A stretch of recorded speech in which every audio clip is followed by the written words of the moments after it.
thank you for your patience. Welcome. Thank you for coming. My name is Sarah, and I am the Director of Civic Engagement for Civic Ensemble. I'm also the director and the writer of the piece you're about to see, which you hopefully read about in your program. I just have a couple of things to ask and then let you know about. So raise your hand if you were interviewed for the Living with Water project. Raise them high. All right. So you might hear or we're in a story circle. Raise your hand if you took part in a story circle. Separate. Yeah, there you go. So some people were interviewed, some people took part in a story circle, they sat in a circle and told stories. And this play was made from those stories of people who lived through the floods of 2006 and 2011 here in Binghamton, New York. So I'm going to let you know that the exits are right there. See that red exit sign? It's really all painted black, but there is a door right there if you need to exit the theater that way. And then right back the way you came through the lobby is the way to get out if you're going to go that way. I heard one phone go off. Make sure they're all off all the way.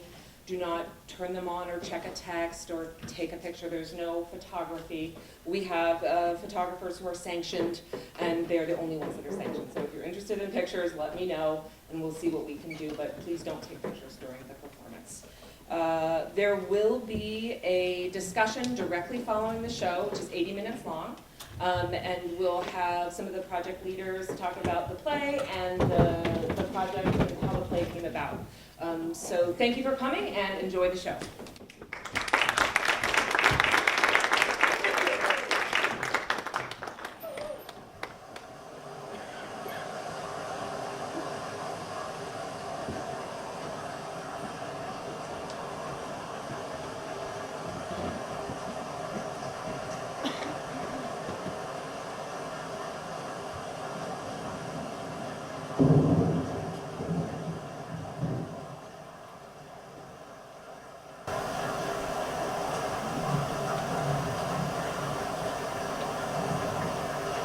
The rivers. More water than the banks can hold. Rain. More rain than can drain away. The floods. Water overflows, overtakes the dry land.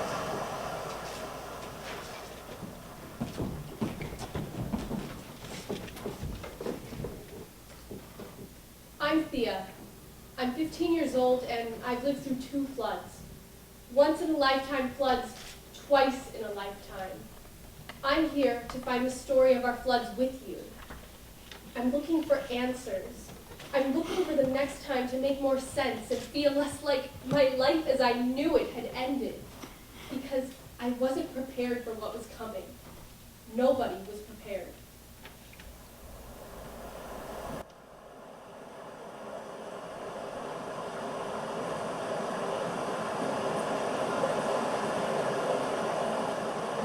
Last 2 weeks alone, flash flooding is in effect. Warnings are for parts of New York State. Affiliate YNN reporter Erin Clark joins us live from Binghamton, New York. And by the looks behind you, it's pretty bad there, Erin. Susan, it is pretty bad. The latest reports we received were at 11:45, and at that time, the Susquehanna River in at Binghamton was at 25.5 feet. Now, that's a half-foot higher than it was. When the rain started, we had no idea that by the end of it, our home would be lost. Our car washed away. Our life swept into the river. It was the first day of school, and I was here on my computer when all of a sudden this message popped up saying that the city of Binghamton was under a watch. At that point, they said we were going to get a lot of rain and possible flooding, but I don't think anybody understood exactly how large this was going to be. I got a call from the mayor of the day before at about 5 o'clock. Basically, they said they wanted to evacuate the Binghamton Housing Authority buildings. We've never had any flood over here that was super serious. So to evacuate the buildings, that seemed a little crazy to me. So in the second flood, I'm at Virginia Beach, all right, having a good time, went to some concerts, enjoying the sun, the beach, and one morning, I'm like watching the news, and there's this guy standing on the bridge between Front Street and Boscov's saying the water is going to come up over the dike tomorrow. I'm like, holy shit, that's where I live! See, we work in windowless buildings, and we have no idea what the weather is outside. So coming home, many roads were blocked off, no lights. I'm coming down Riverside Drive, and all of a sudden, I see this fence.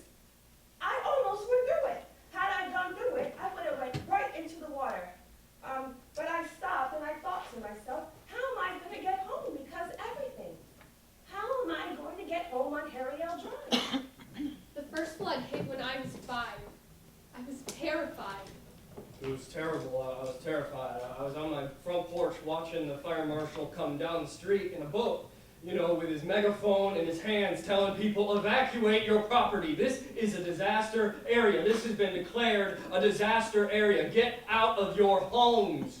The police came and told us to leave, and we didn't leave. And I never thought I would be one of those people, but I got a phone call from a gentleman that said, I'm on my roof and you want me to die? And I said, no, sir, we do not want you to die. We never want that. It was just that we couldn't put the safety of our emergency workers in jeopardy anymore. And he didn't want to evacuate the 2 times that he was asked. The worst feeling you have is when someone comes and says, I'm going to die and it's your fault because you won't come to get me. And I'm torn between trying to save a life and then maybe costing the life of our emergency workers. That's a hard choice you have to make. My mom was still at work and my father couldn't get a hold of her. The cell phone didn't work. We didn't know if my mom was okay. Police cars and a fire engine truck went up the street, and this wake comes from the fire engine. I sat there and I'm watching a dumpster come down, floating by down the end of the road. so we're running down to the cellar, bringing everything upstairs, the phone's ringing, everybody's saying, oh, come and stay at our place. We'll help you. Well, I had enough time to get the dogs upstairs. I didn't care about material presents. I didn't care about my TVs. I didn't care about any of that. I was more caring to make sure they were enclosed in a room that they couldn't get out of. They're telling us, you gotta get on the bus. You gotta get on the bus. You gotta go to the event center. You gotta go to the event center. I'm like, I'm not going nowhere. I'm going to my daughter's. It struck me, watching the floodwaters rise, just how fast it could happen and how quiet it was. It was so quiet. In the next flood, I was 10. I thought our house was going to be swallowed up by the water. It just rose and rose and rose. We had to escape our neighborhood before the water took over. There was a lot of this panic, but also the lack of knowledge of how to behave in this kind of circumstances and what to do about it.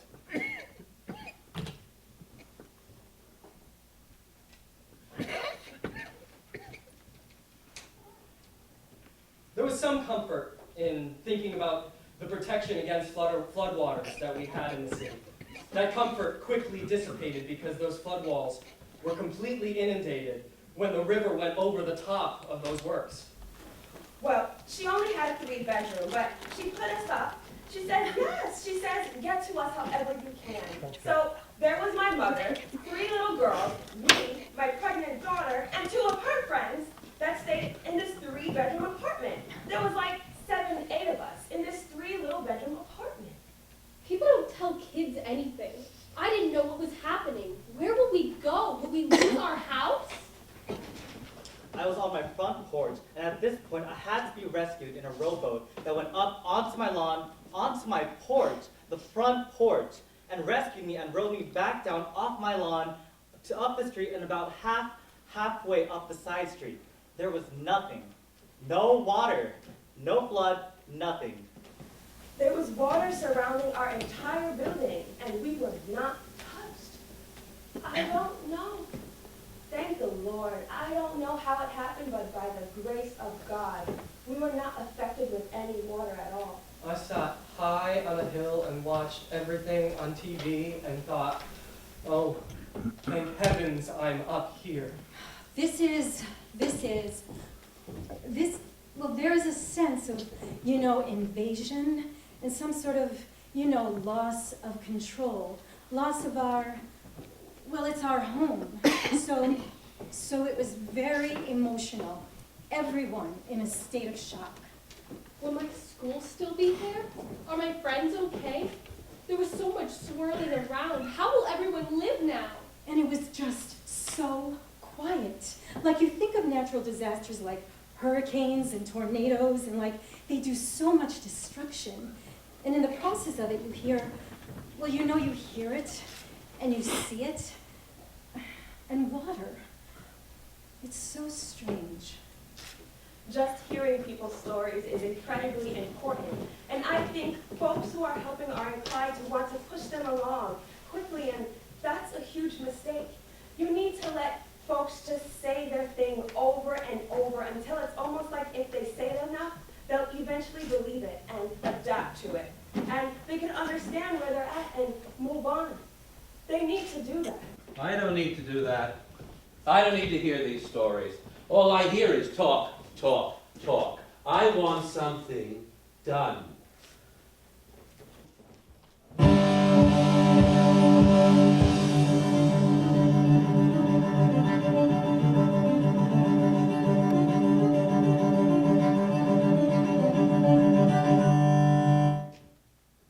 They tried to pretend like everything was normal, but it wasn't. Nothing was normal. Nothing would ever be the same again. Why do adults do that? They tried to protect me from all the hard stuff, but it just made it more terrifying and more sad. In the first flood, I was only 5, so I can kind of understand it. But we lost our house. I was really in the dark. My mom and dad were so sad and strange. In the second flood, our cat died. They didn't tell me for like a week. I was 10. I could have handled it. I would have felt better being sad altogether than them being sad and then trying to act like everything's normal when they talk to me. Now that I'm 15, I want to know about what happened. I want to know how other people are doing and what's being done to prepare. They say it's going to happen again. I'm scared. I don't feel like I know what to do. I know I'm still a kid, but I know that I can do something to help people for the next time. So I'm going to go around Binghamton and talk to people. I'll talk to people who run things and decide who gets helped and how. I'll talk to people who lived through the flood. I'm going to talk to as many people as possible and find out what it was like for them and how the city works and how insurance works and what FEMA is. FEMA? And where do we go from here? That's what I want to know. Hi, I'm Thea. I'm Jeff, and I'm pissed. Okay, well, I'm looking for people to talk to and find out what they went through in the floods. Do you want to tell your story? I don't need to talk about it. I just need to know that something is happening to make things better. It's been 10 years since the first flood, and it feels like we're still waiting. Waiting for what? For the flood maps, for the buyouts, for the politicians to listen, for the plan for the river. What's the plan for the river? How are we going to live with this river? It's a ticking time bomb, and nothing is being done. Can I ask you what it was like here in the city when the floods came? What do you mean? Well, how did the floods impact the city? It was like a war zone. My daughter said she had to pull over because she saw the town that she grew up in and she just cried. She said it's like a war zone and she felt terrible. I lost one of my cats, so I've come a long way. Those back units were all completely flooded to the ceiling, and it was like someone came in and just stirred everything up. The refrigerator was in the living room, and it was pretty bad. That was the first night. My town took a hit, and we were pretty well destroyed. 2 homes blew up. Some went down the river, and it was like a war zone. It was a nightmare. The explosions were real scary because you could feel the repercussions and their shocks, and to be taken by a canoe to the top of my street with just one of my cats was really something that I couldn't even feel because I was like in shock. I have a picture of a house on its side in the middle of the street, and there's just no, you can't erase that from your memory. I mean, that like struck to me, like how serious this was. The Red Cross came by, and that's the day I broke down. They came by with food and soda, and it was sweltering hot and mud all over. It was like a war zone down there. I'm a strong guy, but I broke down. That's how difficult this was. I've never been to war, but I think it had that kind of effect on us, like a war. Especially the kids of living through this awful thing that changed us forever. In 2006, we had to be taken out in a boat during the night, and then a helicopter down to the university. Then, a few months later, it started raining and raining, and I said, we're just going to go down to the river and check and see how things are going. We'll be right back. And when they came back, I had my suitcase packed and I was ready to go. Rain will never be the same to me. Every time it rains, I get this fear in the pit of my stomach.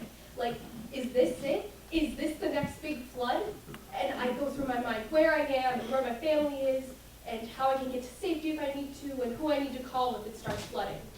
Well, if you need help, don't call the city. Don't call the insurance companies. And definitely do not call FEMA.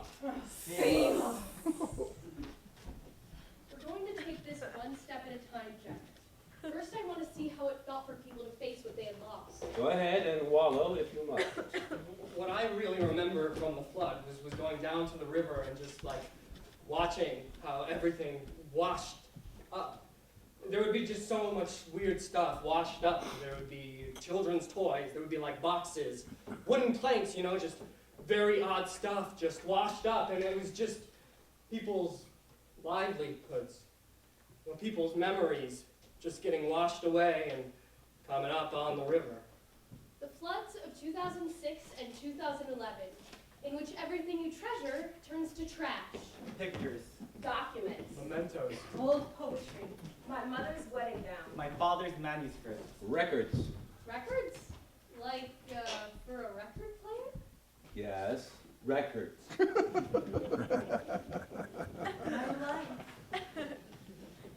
My whole life. I thought they were in airtight containers, but it wasn't things that I could replace. You know, some things you just can't put a value on. Things that my mom gave me, my grandma gave me, they're gone. And they can't get replaced. Piles of everything that you saved, your Christmas stuff, everything that you kept in your basement, you know? Your treasures, your family stuff, you keep it in containers. And just watching everybody's life just pile up in garbage in front of their house. And that's all it looked like, was just garbage. But it was everybody's life. Because you don't put your stuff in your attic. You put them in plastic containers and you put them in your basement. Just all that kind of stuff, and knowing you can't go through it because it's ruined, and it'll kill me to go through it, and to put it on the curb, and then people come and take it like it's. I mean, I've seen people, they were just breaking down. I mean, as they're bringing things out, you're trying not to desensitize that you're helping them remove it, but the person who's losing everything, she's seeing it go, you know, and she's like, oh my God, that's my whole world. It was hard. I didn't know how bad my stuff was until the water actually receded, because I thought they were in plastic containers and they're waterproof. They were not waterproof. I found out they were not. I lost stuff, but I didn't lose my house. Everything, like people lost their whole house, lives, everything gone in a day. In 2006, I lost my stuffed giraffe, my favorite. I couldn't find it when we left the house, and when we came back, it was ruined along with the rest of the house. My dad made me throw it out. How do you prepare for that? If the flood comes and they say more will come, what about all the treasures, all the things that make up our lives? The flood changed my personal philosophy. I have probably become a creature of minimalism. When I saw all the piles of garbage, or it wasn't garbage until it got wet, I realized we own too much stuff. Everyone was in tears about losing stuff. And then I said, you know, enough. I don't want to have so many things. I don't like to accumulate stuff anymore. It's liberating. My whole house was garbage. And I owned other properties that were also garbage. Should I just shrug that off? I get your whole Zen vibe, but I'm not talking about a few trinkets in my basement. I'm talking about my entire house. I'm talking about my entire livelihood, the way I make my money, the way I feed my family, and get ready for the future. It's all gone. So you can go ahead, practice your minimalism. But 5 years since the last flood, and I'm still drowning.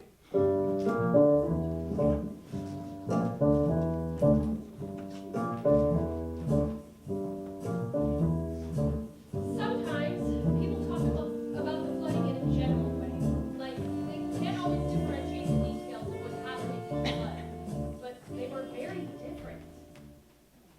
2006. The Susquehanna River in Binghamton is estimated to have crested at 25 feet Wednesday, June 28th at 11 a.m. Susquehanna River lapped over the top of these flood walls. There were 3,000 people evacuated in Binghamton as a precaution. The river remained above the flood stage in Binghamton through the end of June. 2011. The remnants of Tropical Storm Lee moved northward from the southern Appalachians on the 6th of September to the middle Atlantic states on the 7th, before stalling on the 8th. Rainfall of 6 to 12 inches occurred over the most of the upper Susquehanna River Basin in New York and northeast Pennsylvania over a 48-hour period from the 6th to the 8th. The heavy rain caused massive record-breaking flooding on small streams, creeks, and the Susquehanna River and its larger tributaries. The main branch of Susquehanna River in New York, from Binghamton to Vestal, Owego and Waverly, crested from 1 to 4 feet higher than the previous record crest set in June 2006. The flood of 2006 was a lot more of a shock because no one was expecting it. That kind of flood hadn't happened in more than 100 years. Donna Lopardo, New York State Assemblywoman for the 123rd District. Flooding was not on any of our radars before 2006, as far as we were concerned. The possibility of it happening on that scale was not something we had thought about. There has always been river flooding, and of course, Broome has always gotten something, but not at that scale, and certainly not requiring this level of coordination among not just government entities, but the not-for-profits, the church community, the meal pantries, the mental health community, the university, all of the various people, all of it. Pat Brennan here. I was the county executive at the time of the 2011 flood. In 2006, we had in the space of the first 12 hours over 10,000 911 calls, and we didn't have what we referred to as a reverse 911 then. It's a phone system that gets started at the Emergency Operations Center, and it calls every cell phone and every landline that is programmed to call. We thought we were going to have casualties up to maybe 300 people in 06. Deputy Emergency Manager for Broome County, Ray Serwick. The fact that nobody died in either one of these floods was miraculous. When the second flood hit, we knew exactly what had to happen. We had a very solid team established, and we've been in contact for all those years, doing a variety of preparations through COAD at the United Way. Wait, what's COAP? It's the Community Organizations After the Disaster.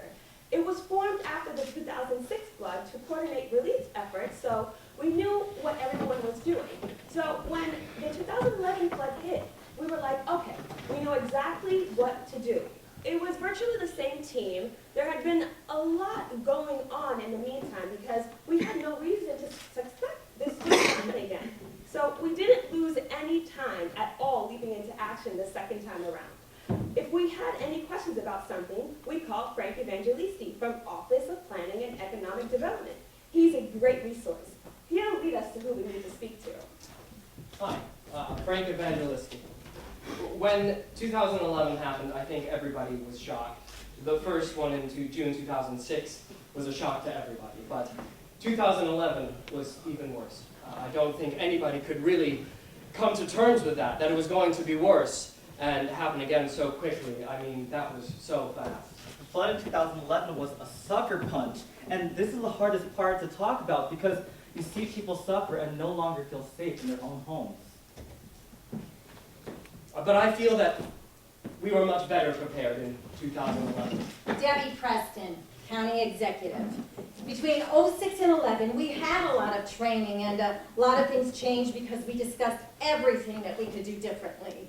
The government stepped in, as far as state and federal government, and we knew we needed to really address emergency services in a different way, a more aggressive way. We always had emergency services, but it's like you're going from your gut. There was no real plan. The NIMS, National Incident Management System program, wasn't there. So between '06 and '11, there was a lot of NIMS training done. I was the one who took the phone call from the weather service that told us that it was going to be worse than 2006. To us, that was almost unfathomable because 2006 had been such a devastating flood. In the moment of it all, however, you can't afford to feel much of anything. In your mind, you have to be thinking, what has to be done to protect lives and property? Yes, what has to be done? Now we're getting somewhere. I get we learned a lot between the two floods. But I want to talk to these officials. What are you really doing? Why haven't the flood maps been updated? What's a flood map? Flood maps are very important. It's a legal document that affects what you can and can't build, and it gives people guidance. They know what's safe and unsafe. Frank Evangelista from Planning and... Economic development. Right. The maps impact people's insurance rates, so it's really important that they're up to date. Our maps are from the 70s and 80s. They're that old. And if you look at the old ones, they look like they're drawn from someone going, I think this is going to be what it's going to look like. Typical. Yeah. So FEMA decided they were going to do this big multi-billion dollar map modernization nationally. Because of 2006, they moved us to the top of that list. And nobody wants them because it's just a lot of agitation when you get them, because nobody wants to get added to the floodplain. But at the same time, we need to know where those flood-prone areas are. So you have to know where the flood map is. So new maps start to get drafted, drawn up. Great, where are they? They never finalize them. They haven't gone into effect. Why? So FEMA comes out with flood maps, and people both here locally and nationally were having concerns about how flood maps were being drawn. What was wrong with them? It wasn't so much that anything was wrong with them, it's that people were very upset because they used more simplistic analysis. For example, here in downtown Binghamton, you have flood walls. And FEMA has a methodology that said, we're going to ignore the flood wall, essentially pretend like it's not even there, and map it as if it's not even there. So that puts huge swaths of commercial property into the floodplain, and people didn't have the confidence that it was an accurate way to do it.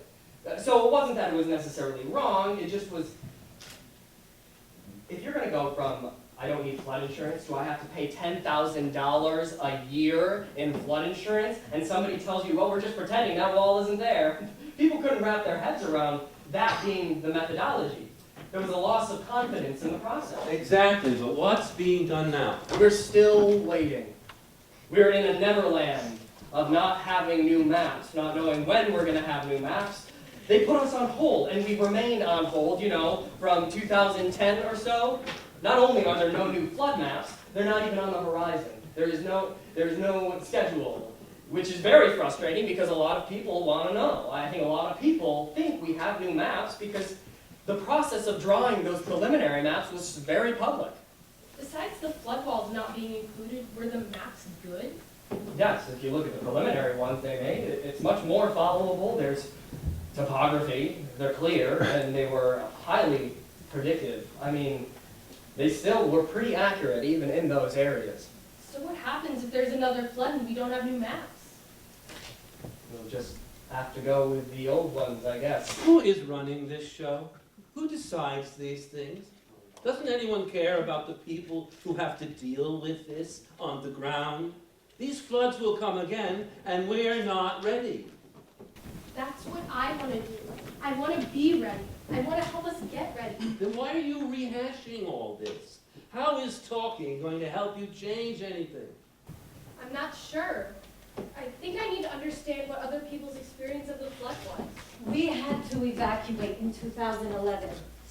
I got stuck in the elevator. Oh, hi. What's your name? I'm Reza, and this is my home, BHA, The BHA? the Binghamton Housing Authority. The BHA. Got it. Hi. Hi, David. Who's this? This is David Tannenhouse. He's executive administrator of the BHA. Oh, hi. Can you tell us what the BHA is? The Binghamton Housing Authority provides affordable housing, public housing for families and the elderly or disabled residents of Binghamton. We operate 641 units across our public housing portfolio. So what happened during the floods? We almost lost the building completely. We had about 19 feet of water in the basement that went up into the first floor. The electrical was gone, the heat was gone, fire alarms and so on. We almost lost the building because we couldn't dry it out. What did you do? This is government. We're an authority organized by the municipal law of New York State. We have a contract with Housing and Urban Development. So we sat and we thought about it and asked, what is the best way the Binghamton Housing Authority can serve the community? I actually made the decision that the best way we could serve the community was to get people off the street and into apartments as quickly as possible.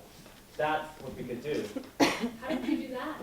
We were willing to spend our treasure, spend the money we had saved over 30 years to get our residents back. We had about $2 million in the bank. I thank God for that. 58 days. We got our residents back in 58 days. The building was condemned. No other entity was able to get their people back for like a year. We got them in 58 days. It was a big deal.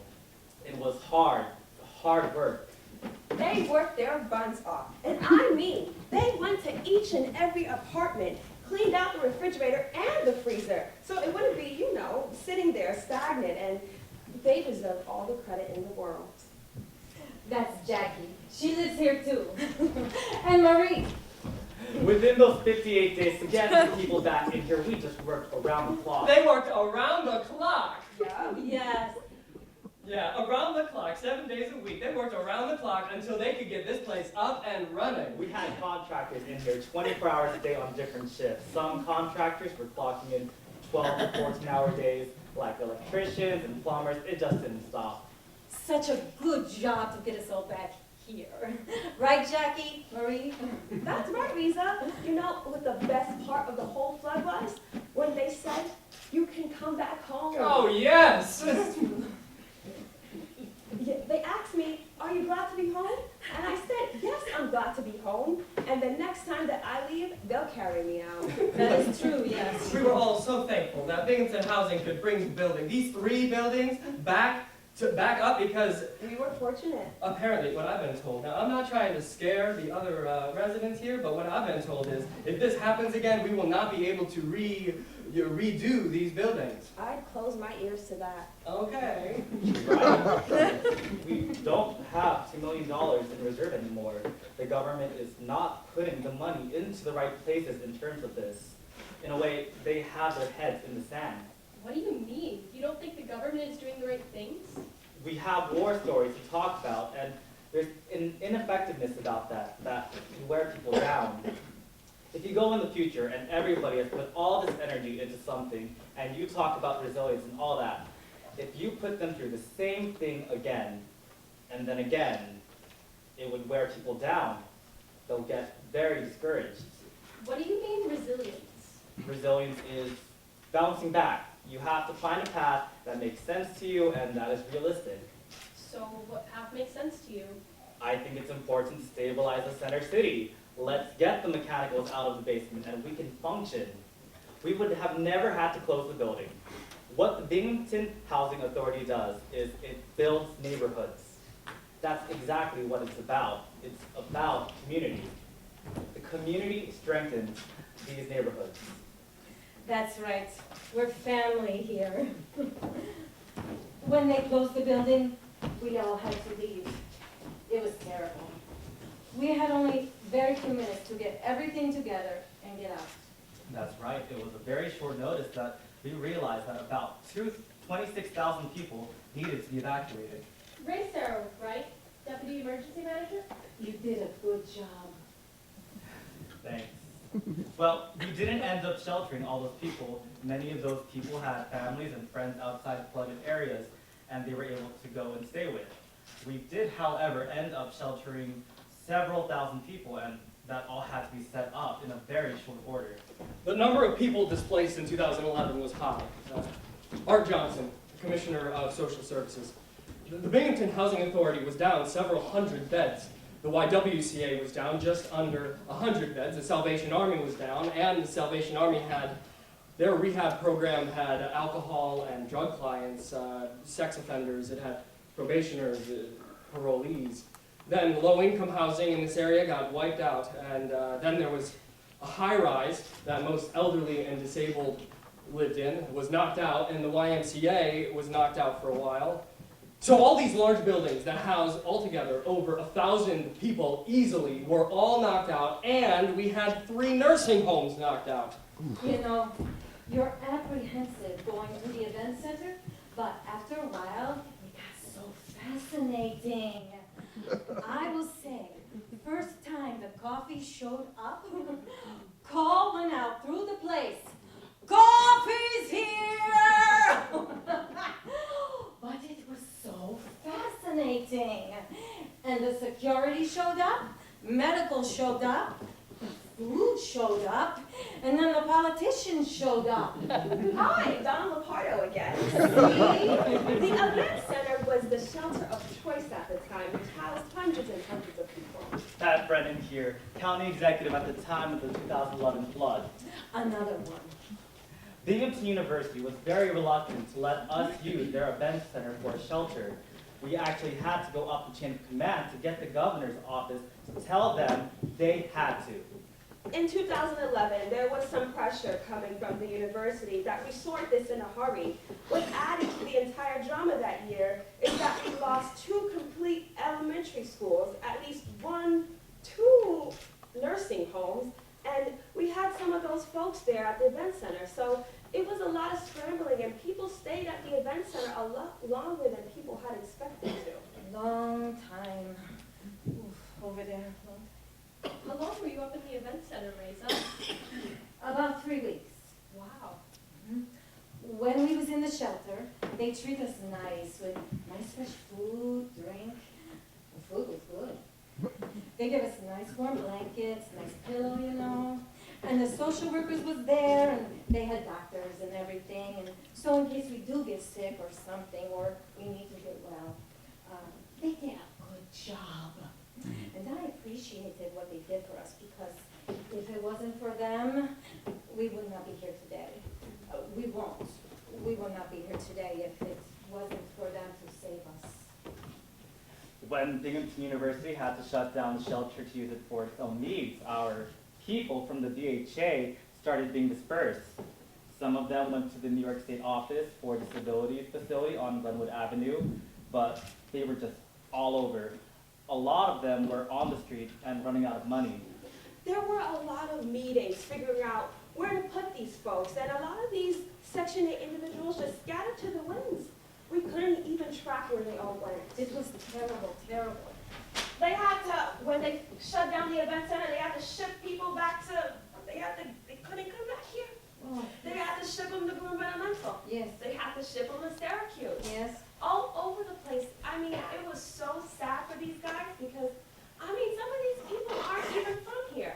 There are people in this building that are spread out through the whole United States. And imagine how they felt if they couldn't come back home, to their home. I mean, we have people from Virginia, we have people from South Dakota. Who knows where they're all from, you know? And they don't have family. And the only thing they do have are the people here. The people here in these buildings. I know that people left the housing authority and never came back. They found spots in other public housing places in other communities. I know the guy that runs the place was blaming the county for losing his people. Like we were supposed to keep track of them or something. Everybody has his or her own interests. We've got great cooperation from the city, but the county had meetings every few days where we'd get on the phone with all of the heads of all these agencies. It got so contentious. They were blaming the housing authority for all these problems that I had to drop out of a call. I couldn't work with them. I had a subordinate attend these phone calls, and that worked better. There was a lot of craziness dealing with different personalities. The housing authority had several hundred people that lived there before the flood. And after the flood, there was some number of them that they couldn't they couldn't locate. Now we know no one died in the disaster, but we also know that people have relatives and friends, and they just moved out of the area and found somewhere else to live. There was some unfortunate things that happened because these shelters were not able to accommodate the real needs of the people. One fellow died because he wasn't very ambulatory and he ended up falling down a flight of steps in his shelter and died. So it really was an emergency.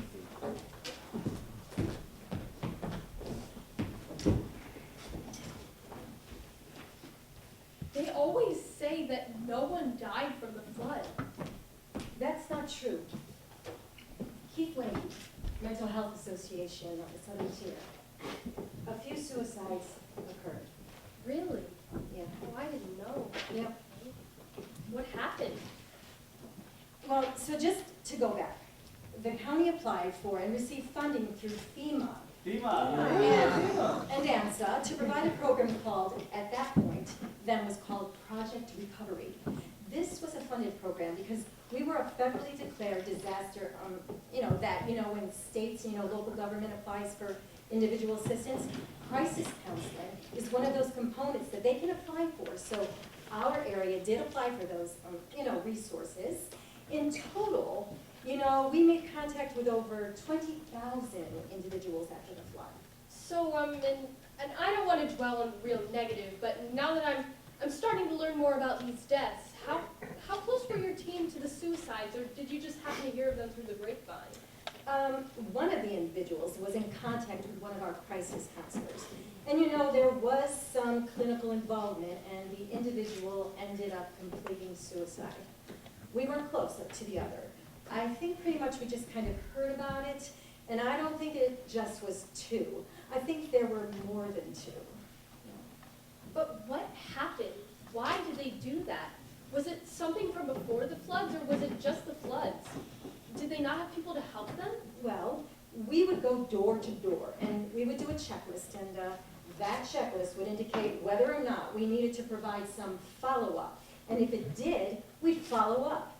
If it fit the criteria, the team leader would go and kind of drill down a little bit more as far as kind of where the person is at, and whether or not they'd be open to, getting connected for longer term. So, I don't know enough about the history, but there was a lot of people who were, a lot to lose. But what makes one person do that and another one's okay? Some people's threshold for experiences like that is different. Some crisis counselors went to the homes where someone might have had, a couple of inches of water in their basement, and they were completely distraught. Other people, their house went down the river, and they seemed to be coping fairly well. Some people are more resilient than others. Well, you could put it that way. A flood is ruining your home. It's ruining your prized possessions. Everything is taken out of normalcy. So you can't cook, you can't eat there, you have to find somewhere to stay. It's the whole process that is tough to deal with. Tanya Brown, Catholic Charities. Oh, hi, Keith. Hey, Tom. During 2006, most of the areas that were flooded were folks who were already involved in the system somehow. Lots of them were involved with the Department of Social Services for public assistance. There was a marginalized mental health population that was really exacerbated by the trauma that they had gone through. Folks that were probably already struggling on their own with mental health issues. They were functioning as long as everything stayed copacetic. But then throw this in, and it wasn't so hot anymore. Look, this is really sad, but I think you're getting yourself sidetracked again. You keep digging deep into these personal stories, but we've been talking for 5 years. 5 years have gone past since the flood of 2011. Our congressmen, our senators, 5 years. Our town leaders, what has been done? What's your story, Jeff? What happened? Doesn't matter. But if you talk about it and get to know other people... I don't need to know any other people. You're not seeing that the world is changing. This isn't about hearing everybody's stories. We need to take actions to lessen the impact when this happens again. I thought that's what you wanted to get out of this. I do, but look, I'm following where this is going, so be quiet and listen.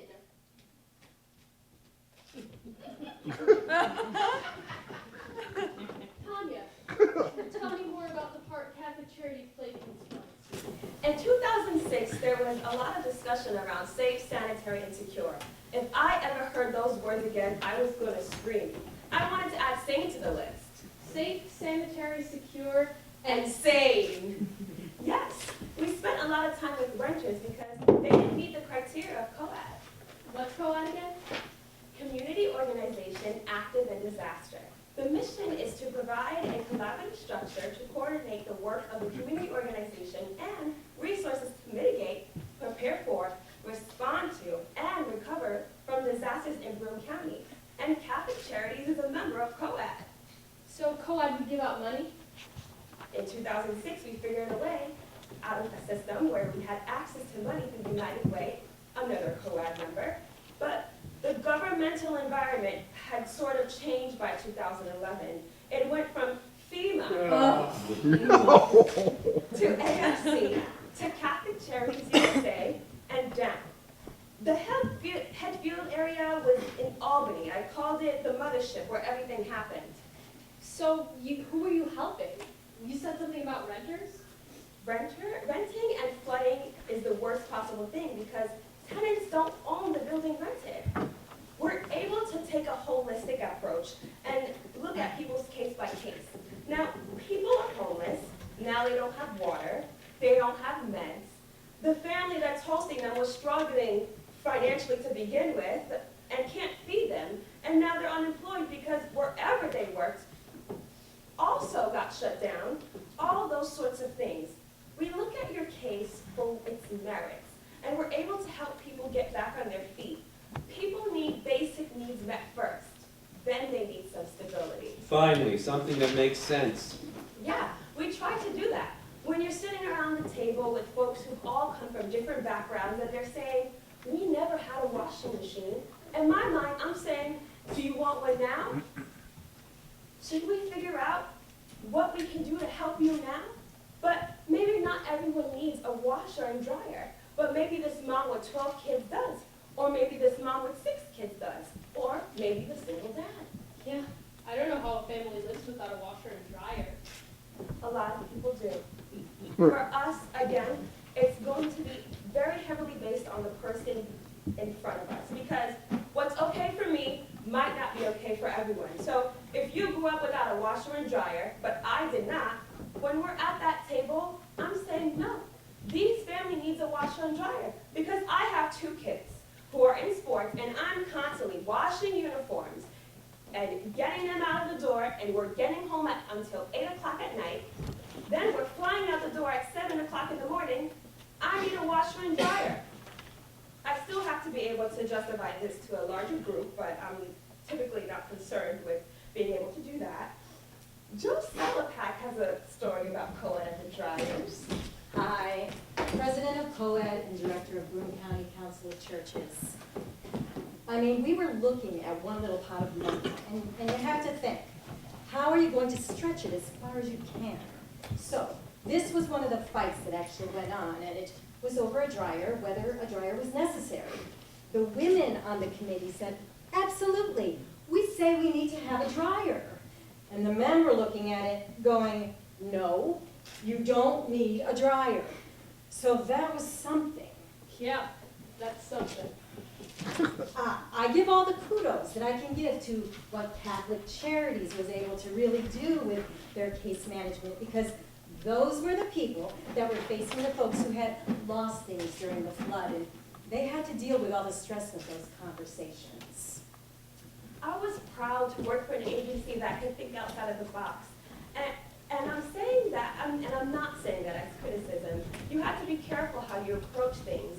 One strength that could be at the tables, we had agencies who weren't as rigid or regulated on how they could spend their dollars. So that was helpful. In other words, not FEMA.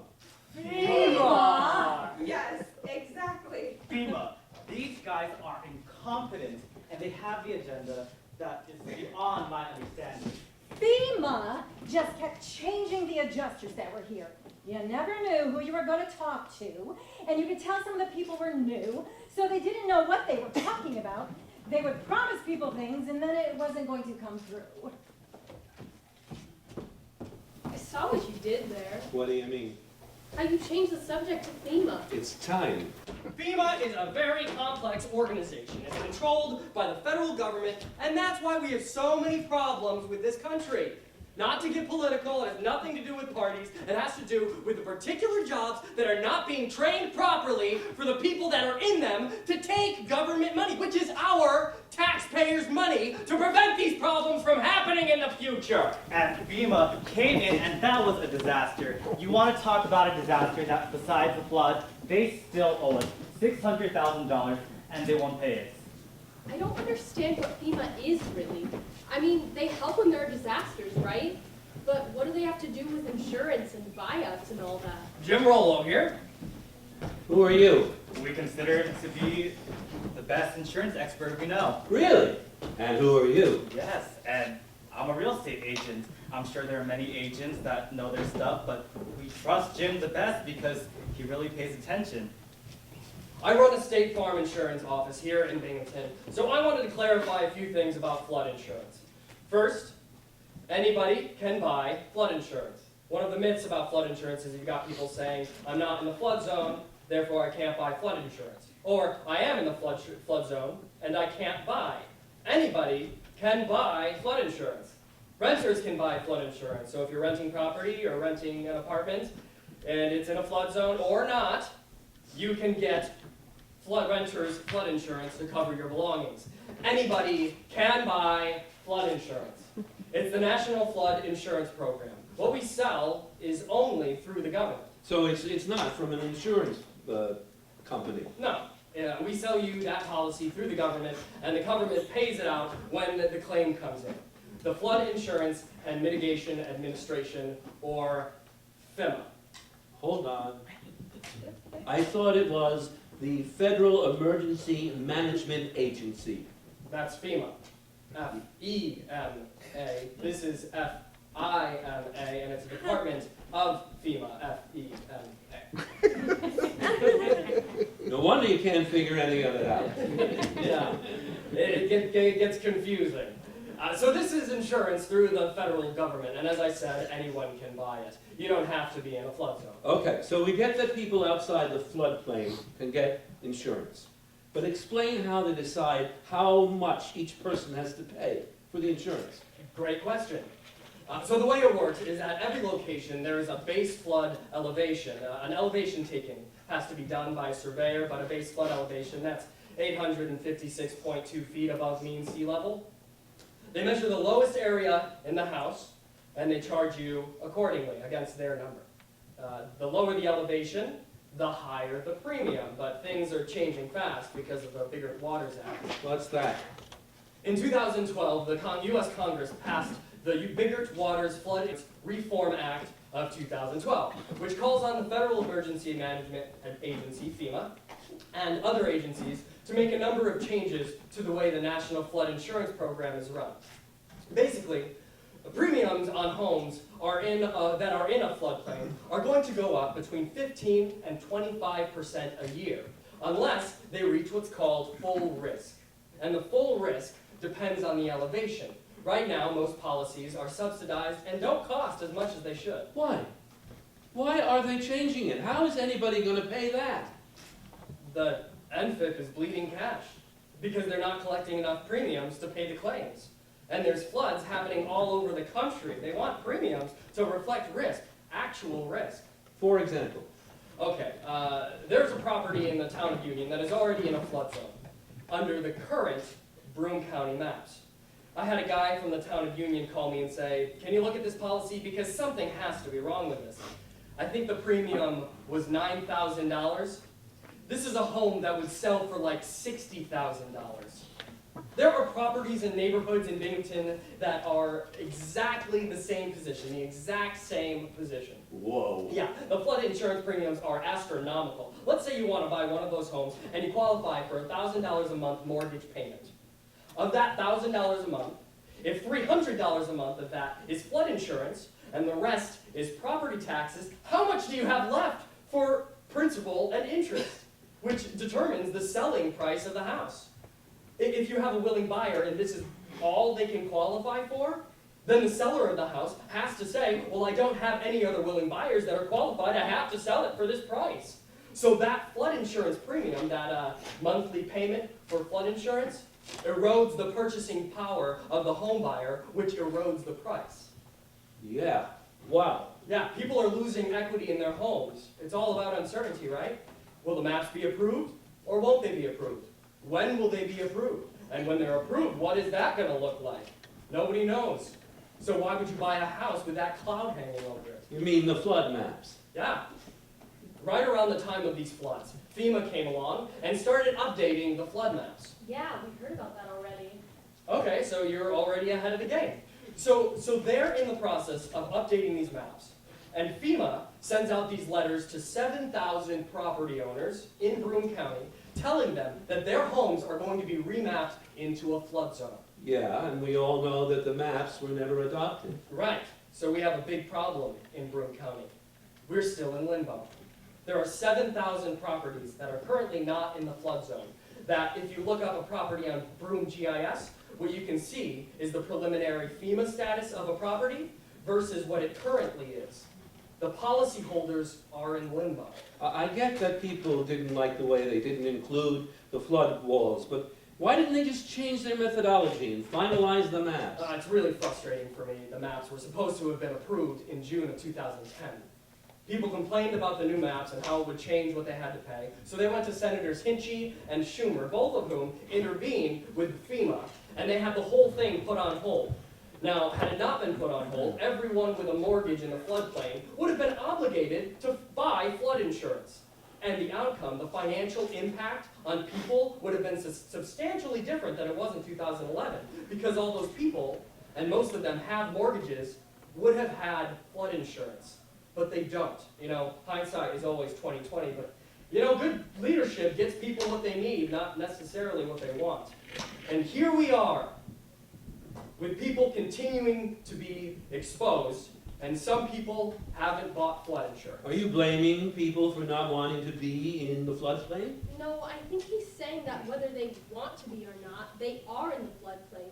And if they had insurance in 2011, they might not have lost everything. But it doesn't matter anyway, either way.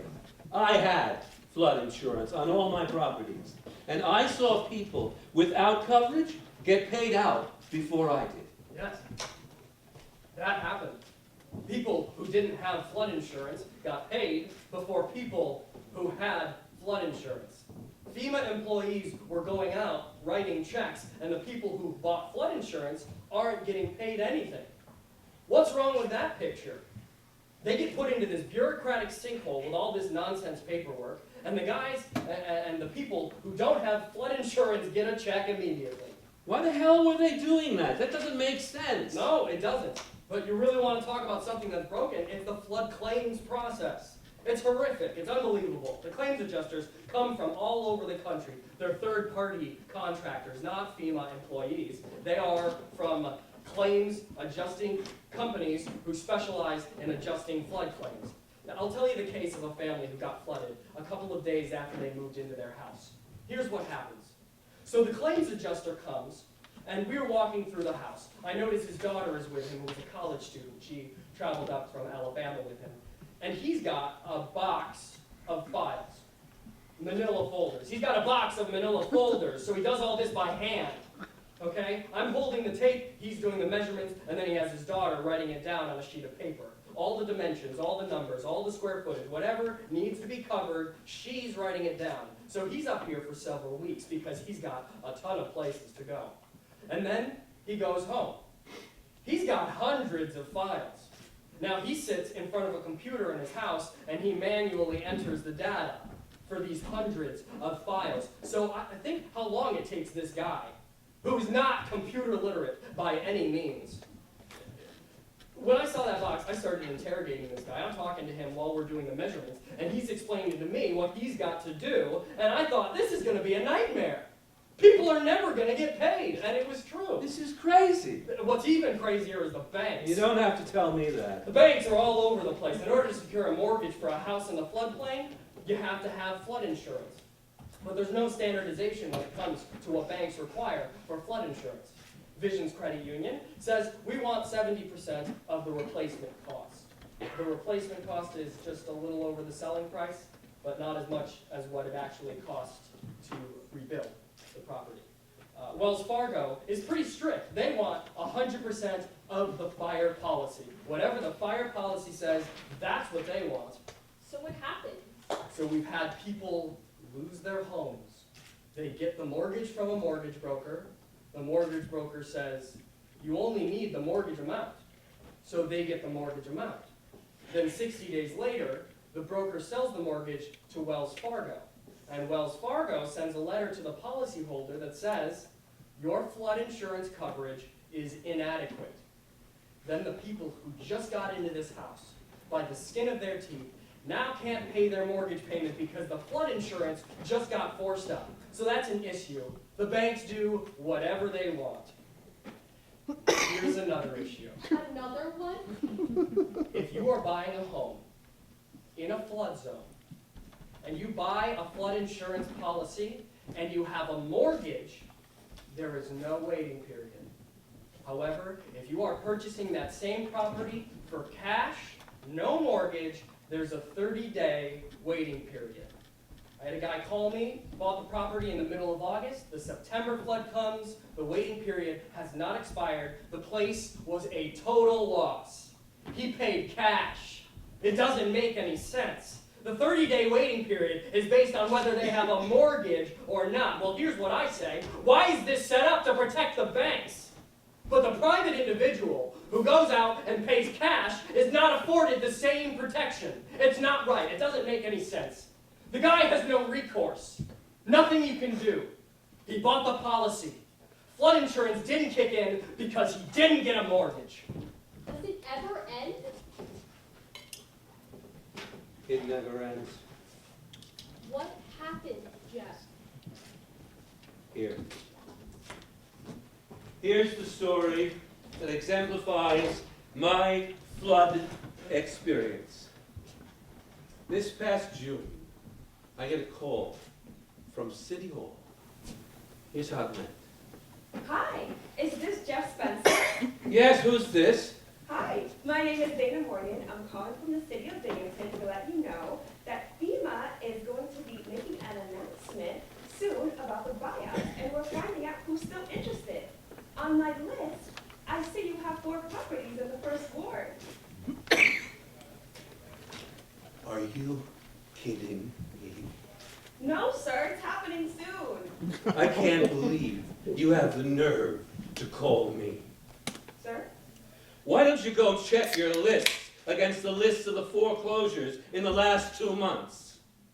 I don't understand. My houses were taken away from me this spring because I couldn't keep up with all the payments on properties that are in the floodplain and can't be salvaged. I was still obligated to make those payments and property taxes, and I tried.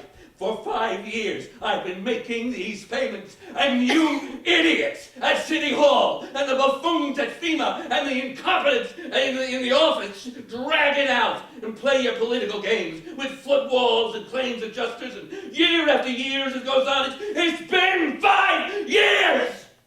I'm so sorry. Are you sorry? Well, that's great comfort to me. Thank you so much.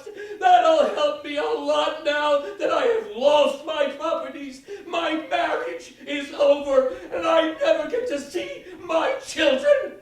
Your sympathy is gonna go far in making that all better. Thank you so much. Oh, sir, I am so sorry. Oh, Jeff.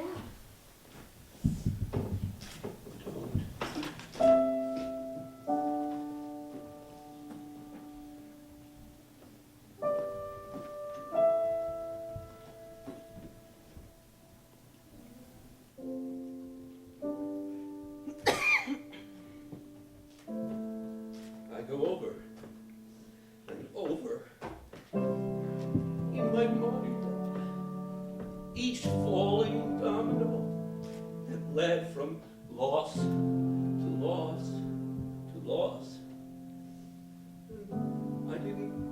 have anything left.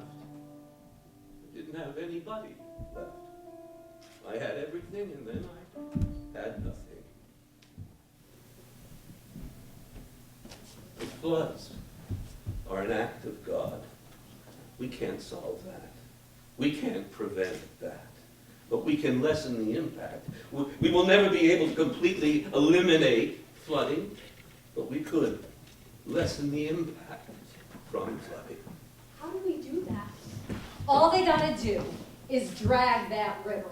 If they was to dig that river out, dredge that, they'll be fine. Right now, you hear people say, dredge the river, dredge the river. Where's the money going to come from? Are we going to dredge it every week?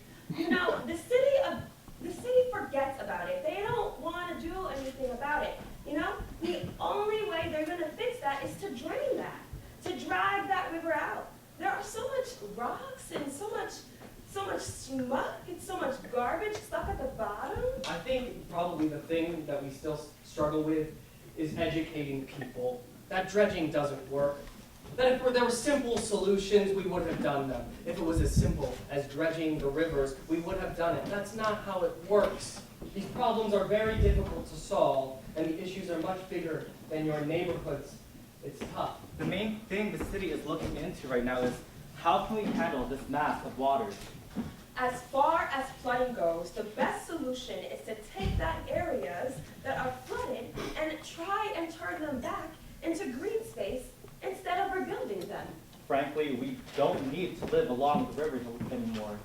We created a lot of these problems ourselves. Over many, many years, we became greedy. And so we built homes, businesses, huge parking lots, and we never ever looked at what could happen if you have a flood or if the river rises. We never did that. I've traveled a lot in third world countries. It's almost the equivalent of allowing people to build on the side of a hill where you know there is going to be mudslides and their house is going to slide into the river. But they're squatters, and they go there, and they build something, and then their whole family ends up dying because they get washed away. Why do we let people do that? We shouldn't. It would be very short-sighted to build anything new in this area because eventually something is going to bear that burden. It might not be this government. It might be the next government, but it's going to happen. I feel that it's going to go back to agriculture. It's like the land is saying, I want to go back to where I was. And this, I guess, is the way Mother Nature gets back at you. Eventually, when the river rises, the only way anything is going to be saved is by developing green space. You have to work with nature and not against it. There are a lot of people who don't understand urban agriculture, and I'm not a scientist, but I've been around it enough to say that it works. We know that 500-year floods don't happen just in 500 years. We'll probably see another one in my lifetime. So how do we live in a world that's changing in that kind of way? I'm a person that believes in climate change, so we should be working on creating a world that's more green. My advice is simply to plan and prepare. Trying to plan for something that's going to be greater than anything you expect or experienced before is going to be a big challenge. I think it gets hard to prepare because the next time could be completely different. People too often think, I never flooded, therefore I'm never going to flood. And the further away you get from the event, people just get like, we don't need to worry about that. So it's harder to keep the interest up. I think the biggest challenge is going to be that weather seems to be getting more extreme as time goes on. These disaster events are going to be of a larger magnitude. I think people look at flooding a lot and say, how do we stop it? And you cannot stop it. I can't stop a hurricane, it's going to happen. But we can build a community so that a flood is not a disaster. We are a river community. We know the floods are coming, and we're not changing. It needs to be part of our cultural DNA. We have lived in this ecology for a certain amount of time and adapted to it in a certain way. Now our ecology is changing the way ecology does, sometimes very quickly and unexpectedly, and sometimes very incrementally. So we have to continue to adapt. It's an adaptation process. The way to do that is to make it part of our daily lives. It's building flooding into an ordinary experience. The disaster didn't start the day of the flood. It's a slow motion, ongoing experience. Our perspective just tries to collapse it into a prescribed period of time, but it's always happening, never ending. Who are you? Tom Costello, Supervisor of Building Construction, Zoning, and Code Enforcement of the City of Binghamton. That's an amazing way to put it. That the next flood is happening right now in a way. Scary, but also motivating. I think people need to come together all the time like they did during the floods. After the '06 flood, I wanted to change the name of our town to Moxie Town because our people had so much moxie after what they'd gone through. People who had homes float down the river just came back and they just fought and they helped their neighbors. Okay, so in 2011, I said, I've got to do something to help out. So I said, I'll make some sandwiches and coffee and tea and bring it down there. My daughter went with me. So we went down there and we're talking to the people, my daughter and I. She's thinking in her head, you know, this is so sad. And these people are so upset. We need a little comic relief. So, you know, she said to them, did anybody think about the porn store down there? The porn store. We've got to get the porn. And it did that. It got everybody laughing. It helped, you know? And I gotta tell you, the water went up to the door of the porn store and stopped. Everything else got flooded, but the water went up to the door and stopped. I don't know what that means, but there you go. We all came together, and I think that's what got us through, because we all stayed together. Those people fought to rebuild, and I don't want to see disasters, but wouldn't this world be great if we could do that all the time? We wouldn't have wars, and we would just come together for the good. That's really nice. That's just a nice thought. But you can't ignore the fact that not everyone did come together. What do you mean? There was theft, there was price gouging, there was what they called flood tourism. What's that? You know, people coming to a flooded out neighborhood and picking through the garbage and just staring at the devastation like it's some form of entertainment. Everybody looks at the accident, right? They were looking at us over these trenches. I mean, I totally forgot about that. There were the trenches we had on the sidewalks, you know, 5, 6 feet high, you know, and just going on for blocks, you know. You can't face anybody looking at it. That pile is our kids' bassinets, you know, our mother's wedding dress, you know. And the thieves, These thieves were like cockroaches just coming out of the woodwork, just going and trying to rip people off by going in their houses when the house is empty.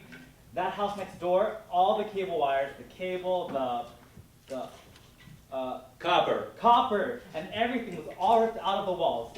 Didn't you know? Like, bam! The day of the flood, there were people coming around in a rather exploitative manner. You know, I'll pump out your basement for $500 kind of thing. And you know, in the fire department, when they could get there, they were doing it as a service. That was my hardest thing, was seeing people benefit from people who suffered. Sounds like the banks. yes, You know, there's something missing from our community when people come and steal and try to take advantage of each other. To me, it's a sign that people are hurting. not the banks, surely. No, well, in a way, yes, because they're all acting out of self-interest, not the interest of the whole. It's a fundamental conflict I see in this country. Which should take precedence? What I need, or what would benefit the whole? Wow, yeah. That's a really good question. I haven't thought about that before. Well, the floods changed my attitude towards involvement. I've been involved in what I would call larger causes and theoretical stances. And I see myself much more oriented towards neighborhood challenges and being aware of the neighborhood. It just kind of makes you explore how we live together, but don't know how other people are going through different experiences. There are 5 pillars of social work, but they added one since I went to social work school. The one they added was spirituality. Spirituality. Really? People don't talk about spirituality too much, but I found that people were starved to talk about it. It's a pathway to the heart, so the thing is that part of this is spiritual, a heartfelt connection. The work that people do, their connection to the community, there's also a connection to each other, and there's also a connection to something bigger. I wonder if that doesn't get tapped when there's a disaster emergency. People get inner strength and a reward from that. Maybe. Maybe what Tom Costello is saying is right. If the flood is in slow motion, like if we think of the flood as always happening, and we know that in order to get through it, we are going to have to work together and think of ways that we haven't before, we need to have that connection to each other. And maybe the community could be that something bigger that David is talking about. I've heard a few people mention resilience and resiliency. It seems like we need to develop that if we're going to be able to adapt to this new normal. Resilience. Resilience is Be prepared. The connection that everybody has in the community. Being very elastic resilience. and sustainability are one and the same. Resilience is The ability to rebound from these things and actually come back better than you were before. Okay, we're back in action. What we saw here was people coming together, working with each other to rebuild their community stronger than it once was. That's resiliency. Resilience is being able to acknowledge that the level of devastation happened, accept it, and then look within yourself and within your community to find the strength, hope, and support to not only pull yourself up to where you were, but to see that this is an opportunity to have a better outcome. This is the hardest part to talk about because you see people suffer. But it's these awful experiences that make people more receptive to the idea of resiliency. resilience. Resilience is bouncing back. I believe resiliency and sustainability are one in the same. The further you get from disaster, the harder it is to hold on to the urgency around it. But I think it's true. It's happening all the time. In August 2016, unprecedented flooding hit 20 parishes in Louisiana. The flooding has been called the worst U.S. natural disaster since Hurricane Sandy in 2012. 13 deaths have been reported as a result of the flooding. This extraordinary flooding damaged 40,000 homes, prompting more than 70,000 people to sign up for FEMA assistance. The unnamed storm showered Louisiana with an estimated 7.1 trillion gallons of water, more rain than Hurricane Isaac in 2012, and 3 times as much rain as Hurricane Katrina in 2005. Such events are likely to occur more frequently in the future. Oklahoma. Arkansas, West Virginia, South Carolina, Iowa, Wisconsin, Florida. New York, India, China, North Korea, Turkey, Japan. Haiti.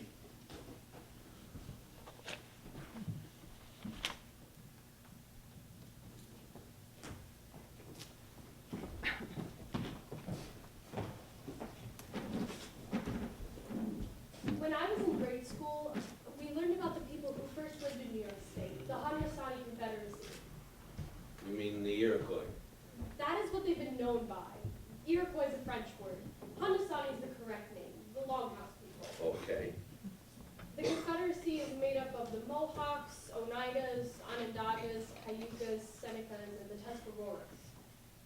Where are we going with this? So many people talked about the river and how we live with it. So how do we deal with all this water? And we're thinking about just the next flood, next month, or next year, but I think, what about me? What about my children and their children? What will be here? What are we doing? What's really being done? You're starting to sound like me. All I hear is this talk, and it sounds like a lot of people are working really hard. I hear that, and I'm not trying to put anybody down, but are we really working together as much as we can? So it makes me think of the Haudenosaunee, because their guiding principle is the idea of the 7th generation. What makes sense to do if we think about 7 generations from now? The Constitution of the Haudenosaunee Confederacy says to the chiefs. In all of your deliberations in the Confederate Council, in your efforts at lawmaking, in all your official acts, self-interest shall be cast into oblivion. Cast not over your shoulder, behind you the warnings of the nephews and nieces, should they charge you for any wrong error you may do. But return to the way of the great lake, which is just and right. Look and listen for the will of the whole people, and have always in view not only the past and present, but also the coming generations, even those whose faces are yet beneath the surface of the ground, the unborn of the future nation. I hope we're going in this direction. I think attempts are being made, but I don't feel like our leaders are always looking and listening for the welfare of the whole people. And I think they need to. And I think we need to work harder to build our communities. We can build a community so that a flood is not a disaster. And I'm part of this. And I don't know how to do it either. We inherited what we have now. We inherited these systems that don't work. We inherited cities built on floodplains by folks who ignored the realities of the river. It's true. Generation to generation, we pass down the same way of thinking and doing things. But I listened today. And things are changing. Things can move forward. But we all have to be a part of it. Rick Hills, Sr. of the Tuscarora, puts it this way. Our job in the middle is to bridge the gap. You take the inheritance from the past, you add to it your ideas and your thinking, and you bundle it up and you shoot it to the future. And there is a different kind of responsibility that is not just about me, my pride, and my ego. It's about all the other stuff. We inherit a duty. We inherit a responsibility. Don't just come here expecting to benefit. You come here to work hard so that the future can enjoy the benefit. Hard work. That's it? Isn't that enough?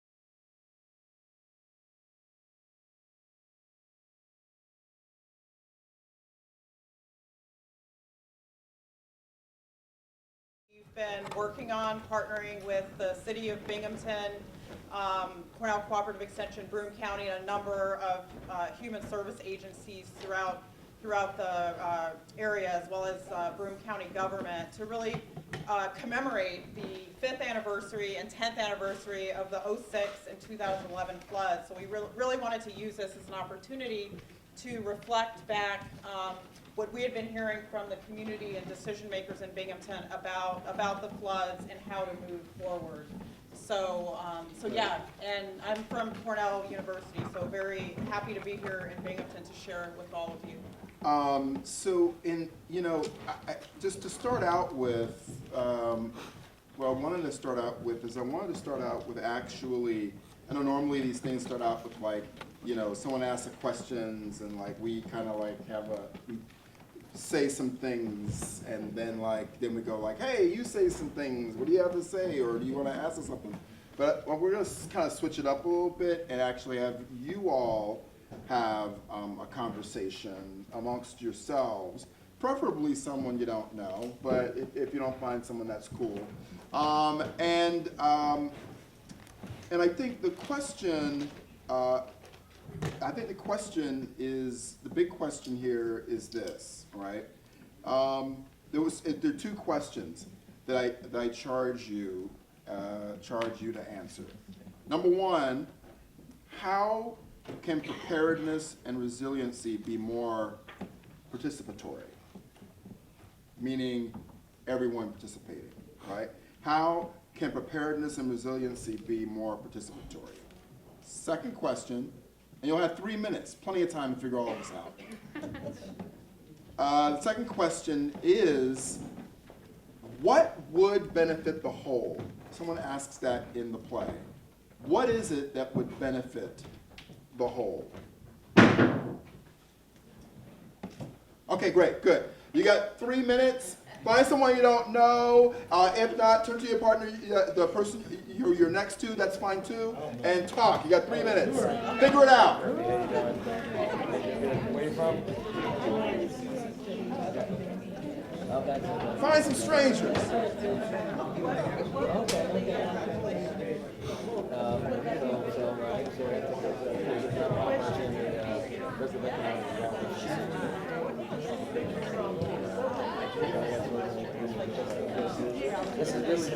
Hi, I'm Larry.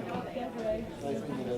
And actually, he's a multiple threat, and he's also. But I don't know a whole lot about the flooding. Sorry. Well, I remember in 2011 because we moved up here. And I remember, and we were one of those that kind of drove down here and I was kind of curious the tourism thing. I was more curious as to what was going on. So we had some. She was like devastated. Like she's kind of like whatever small town girl.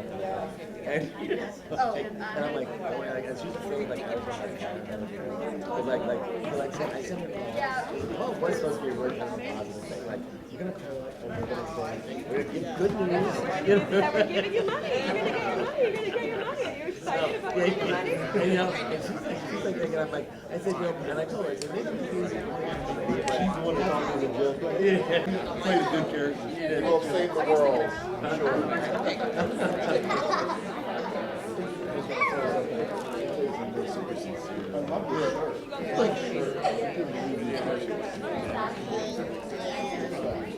I like that shirt. Thank you, sir. Thank you, sir. I like the hat. We work at a swap. I think you might look prettier with the shirt than I will be shirtless with your hat, pal. You might want to do that. I know. I was going to say, like, I broke the bank for this. It was like $5-6 at like a Marshall's 10 years ago. It's crazy. Just have a good eye. Exactly. All right, folks, we'll come back. Come on back. This is great. It's great to hear the voices in the air. Are you out? All right, that's fine if you are. I just want to wait by. Great. So, a quick announcement before, in case you have to kind of cut out before we end things. There are evaluations, I believe, that have been handed out. The blue sheets. And so, you know, you can, when you fill it out, if you hand it back in, you get a pen. Rusty Green Binghamton. Well, those look really good. These are, Nice pens. fantastic pens. That's listed. I don't. Yeah. There you go. He came yesterday. Show And off. a bag of chips. Okay. So, great. So let's start out, and again, kind of in the spirit of kind of reversing things, and we're thinking about, you know, the, you know, how we get information from all of us as opposed to a few of us. What did you all come up with? What kinds of thoughts? Maybe you didn't answer the question, but what kind of thoughts did you all come up with in your conversations? And don't worry about raising your hand. Just start yapping. What came up in our group was education, like educating ourselves and our community about the issues and the potential ways of addressing them, like this green belt. You know, like if we understood that process, how that could deal with this flooding that is always going on, the way it was described in the play, I think, is so vivid and so helpful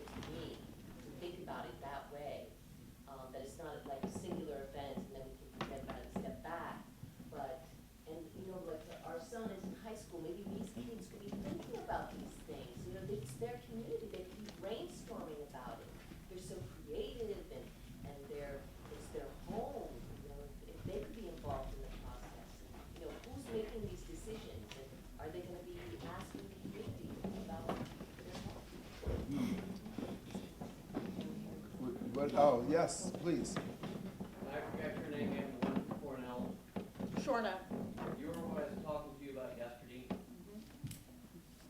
There's a lot of training that goes on in the high schools and higher education, yet they never ever get to the point of giving them the big picture of flooding is a natural thing in a stream corridor. Until they include this in Common Core somehow at the high school level, you got math, you got mapping, you got geography, you've got history, you've got social stuff. It should be part of the New York State Common Core curriculum. And then, when you get to the higher education level, what was covered yesterday at this Flood Resiliency Summit could easily be, I think, converted to a 4-credit general education class that all incoming students have to take. Because if they don't understand, shall we say, the real world of where they're living, what good is that college degree when they walk out if they don't know that if it rains, it might flood now, it might flood in 2 or 3 days. And if somebody's gonna be in a field that's dealing with it, they need a lot more than that when they get into the course. And my feeling is, doing it at the beginning of a college education as an overview, they may understand the detailed courses later in a lot better appreciation. Thank you. Well, in our discussion up here, you said, how do we plan? And I think smarter minds than mine would have to sit down and have a symposium, come up with a plan as to how we can prevent some of the people who may be educated by that class. But then it has to be implemented down to the neighborhood level, at which point you go through the neighborhoods and speak to the people that live there. Like, I live across the street and saw the water come within a block of this building before it stopped. But to have an awareness of what the implementation of, we've come up with this plan and we think it'll work, but we'll need everyone to do their part to make it work. Consequently, the second result of, if you do that, you will have the second part, to the answer to your second question, because through that, there will be connections made and societal teamwork that we talked about up there, that we all are responsible and have to do it, because it is all of our city. So that came through our discussion on this.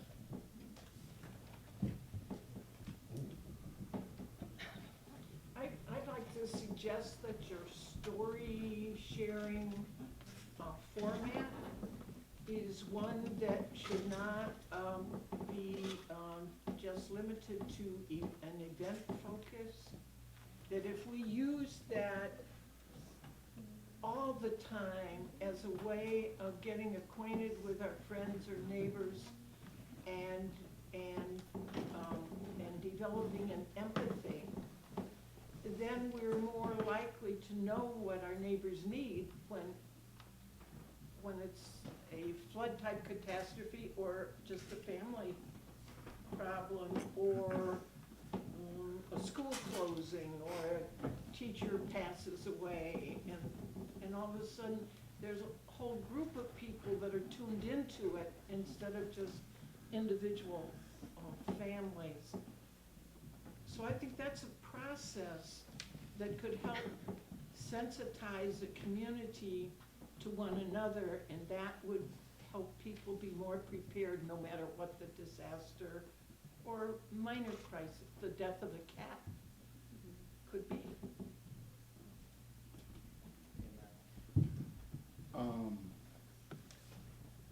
I'm curious, Shauna, your experience, kind of what's resonated with you in terms of this, and then going along with what's happening with Russell Green, but also maybe some of your other experiences as well, because I know you're working on a few different projects. Does this resonate with you in terms of what you're working on and what kind of like the hopes and dreams of Russell Green are? Yeah, again, I mean, I think with Rust to Green, you know, Binghamton, part of the goal is to really look at the rivers as assets of the community, cultural assets, recreational assets, economic development assets, that these are really, really such a key part of it. And Red Cross had a disaster preparedness workshop as part of the summit at MacArthur Elementary School earlier today. And we were talking with the architect, the firm that did the design and build of MacArthur Elementary School, which many of you know was recently reopened after being flooded. And the features there are incredible in terms of the flood mitigation. It's raised off, it's raised up. The classrooms face the river. It really has all of these energy-saving elements. And one thing that the architect said that really struck me is the fact that they really built it to, part of the goal was to really heal the relationship with the river, that it was about embracing water, that if water came through, the building would actually be able to survive, that it would still be this important element within the community. And I think that's what the summit was about as well. It was about bringing people together, hopefully providing some education, but also those relationships that Susan talked about that are so important, the listening and the sharing and the learning. And I think most importantly, answering the question of what's been done. And so, all day yesterday was at the University Downtown Center was really talking about, well, what is being done by the city and the county after the floods. There's lots of mitigation projects that are happening around the county. There's a shelter study that's being done that would help locate a space for sheltering people and animals during the next flood. And so that really resonates with me in some of the comments that I've heard around the room. Sarah, do you want to talk a little? Okay. Just one quick second. I want to know if you could weigh in on what I think Susan said. What you're talking about in terms of because you're talking about stories as a mode of everyday life, everyday being, and like that kind of a thing. And I don't know if you could talk about kind of your experience helping to kind of shape the story circles during the summer, and also as part of a lead into what the project is, what the future of this might be in terms of using stories. So the story circle methodology that we use, brings people together, probably, somewhere between 7 and 10. You don't want too many more than that, in a circle, sitting together. And there's no observers. Everybody participates, and a facilitator explains that, one person will talk at a time. We're not going to do crosstalk, and you really are listened to. The most important aspect of a story circle is that everybody listens to you when it's your turn. And then when it's the next person's turn, they can really take their time to think about what story is coming up in them. So it's not about planning a performance. You just kind of let those stories start to flow, and you can have a topic, and in this case the topic was flooding, and the flood specifically here in Binghamton. And so when that experience happens of coming and telling your story and having everybody just listen to you, that in itself, the experience of just the story circle, what Susan is talking about, is enough. Many of the people from the story circles, we invited them all, but not everybody could come tonight. To just have that transformational experience of the story circle is an experience in itself. We then have recorded that and gotten people's permission to have their stories be part of the play, and so it has another life after that. But if you even take the play away and say, okay, yeah, we're going to go around, and there's going to be these every month or whatever, we'll be in a different place and come and talk about whatever it is. I mean, I think you're saying whatever the topic is, let's tell each other stories. And it's different, people have a hard time telling a story. They don't necessarily know how to tell a story or what a story is. I have to explain. I have to explain it has a beginning, middle, and end. Events happen in the story. Characters people in the story, yourself, because it's only your story, you don't tell someone else's story, interact, maybe a conflict happens, and that's where the topic comes in, where you want to focus the story circle or not. And that learning of like how to, because you get very, people might rant, they might make a speech, they might, just say their opinion and what they think everybody else should do. But if you just tell a story, something that happened to you, it is transformational for you and the people listening, and they do know you better. And we found in doing these kind of projects that if momentum is built around it and people, oh yeah, I went to the story circle, oh, did you go? Yes, that happened. It does start to have that effect on the community. We got there a little bit this summer. I think it would be great. The idea is that this project would actually move forward and we would do more engagement in story circles and create what we call a community-based play. This was a play that I crafted from the stories and the interviews. So I kind of put together, I made up the characters. The character of Jeff was based on someone who came and shared and was very upset. And I kind of, he was a composite character. And Thea was based on research that I did about children and floods, because we didn't get to talk to children in this time around. And I thought that their voice was missing and that the impact on them is so great, and the fear and the unknown that kind of Thea was experiencing and her desire to know more. So that was how we kind of put the play into a form. But moving forward, ideally we would get the story circles going again and start to get people excited about possibly being a part of the process of making the play. So I wouldn't make the play, I would facilitate the process of community members improvising, using the stories, we reading the stories together, maybe we could make a scene out of that. So it wouldn't just be, this play was very talky, we got a lot of information, so it would have more elements to it. Just so you know, the play was written in a very short amount of time, and we started rehearsals on Tuesday. Wow. So those actors did that since Tuesday. They did. They saw the play for the first time on Tuesday at 7 p.m. So this was just a little draft, like a little first kind of like, this is what's been done. And moving forward, what we'd like to do is actually have people engage. There can be movement, there can be dance. We could have the elementary children come and sing a song as part of the play. It can be, if we take that time and do that could be what the project could become. So that's kind of what we're looking forward to in the future on this. Yeah, Bob? Something that I think would be a little bit of a different take on the flooding situation and the response to it. I've been very involved with, concerned about the whole fracking and mining of the Marcellus Shale issue. And as a result, I've talked to a lot of people. And back in, and done a lot of research, and back in 2010, Governor Rendell had made a statement that the governor of every fracked state would have to be concerned with the diversion of water. Not really sure why, but that apparently was one of the 5 big issues that he felt like every governor would have to face. A short time before or after reading about that, a young woman had told me that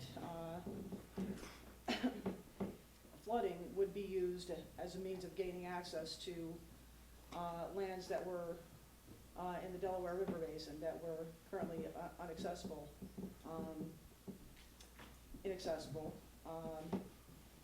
And then I spoke to someone else that worked for ProSource, the company that was hired specifically by Governor Cuomo to deal with the whole New York Rising program, dealing with the Hurricane Sandy victims. And when she first got the job, this girl was very thrilled. She was happy she was going to be able to help people. And then going into it, she started saying that like a lot of people were, they'd have to provide all kinds of information and whatnot. And waiting, and this went on for like well over a year. People, a lot of people that were providing all these different bits of information weren't getting any help, and they would also have to sign these forms saying that if they received help from FEMA, if they were to get the help, that they would have to,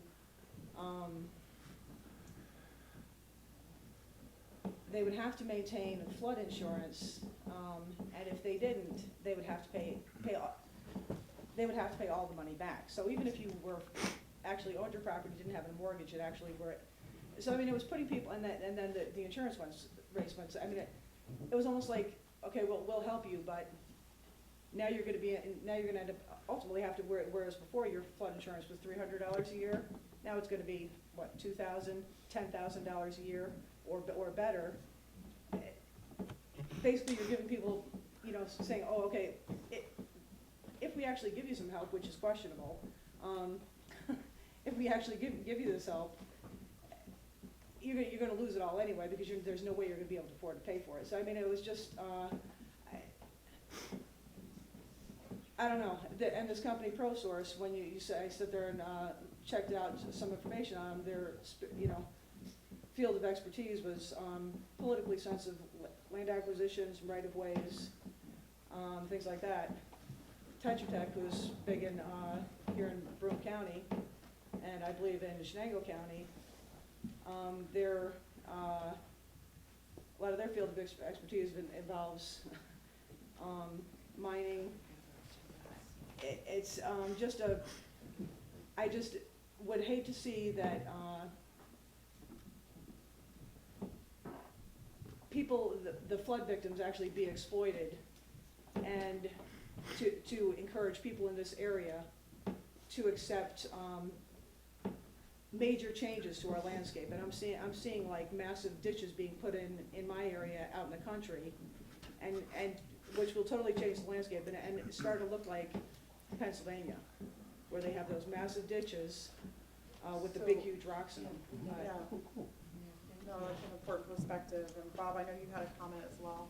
Yeah, I just maybe flows through from what the lady was saying is, I think one of the things that might be good in any of these processes, as far as having people, as far as the conversation, I think it'd be helpful. I think a lot of times when government does stuff, it provides its proposed answer and saying, here, let's deal with it from there. I think a lot of times if you can do is use maybe the variables that are actually being used. But with that, it's a harder answer. It's more difficult than just being able to just take a pot shot at what some people put a lot of time and energy into. But take that ownership interest and into the public and saying, here, this is what it's going to cost. This is who's going to get injured. These are people whose oxes are going to get gored, in the process, and just figure out how it is, because it's really generally not a simple thing. And I understand that, from if you're just coming by into it, I know, like, I guess Tom Costello, we'll throw him under the bus here. But as far as the, there's a lot of thought going into a lot of these things, and if you just take that snapshot, that one snapshot for the plan, and just say, okay, you can critique, anyone can critique it.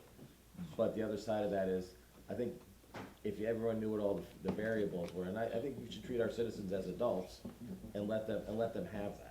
But then they have to be adults, with the price tags, the adults with who's being harmed, and if you just can't pick on a vulnerable community and as part of your planning process because they can't fight back, and kind of thing. And those are those things, those are harder issues that you have to wrap around. Oh, cool. All right, so we are out of time, I believe. This is short. I would like to see you do this play again on WSKG, and then open up the phone lines for a panel discussion. So if any experts, the lady in the middle, to answer questions the people, the viewers would have. Because I learned a lot, and I think the people of this community really could benefit from you doing this play on WSKG, like taping it or something, and then having a panel discussion. Thanks. Great idea. And can I thank one more person? Bob Murphy, please, if you'd stand up for a moment. He's with the City of Binghamton Office of Economic Development, very instrumental in the resiliency summit. Thank you. Bob, hello, Stories of Our Last Home. Yes. Very productive. So, so a couple things on your way out. There's a sign up. There's a mailing list. Please put your email on there to find out more information about this project and also about other things that Civic Ensemble is doing. And then your evaluations. And your evaluations. We'll be waiting here. We could leave them right at the edge of the stage as you leave and grab a pen. What? Oh, yes, Thank you and to Tim Gleason and thanks to No Theater. Yes. We want to make sure come back. Tim, what's the next show? Our next show is our 13th Annual Playwrights and Artists Festival, which opens on the day after Thanksgiving. We have flyers out in the lobby as well if you want to grab and take those with you for the rest of our season. Thank you for mentioning it. Oh, no, thank you for having us. You've been great hosts, so really appreciate it. So, thank you all. Thank you. Good night.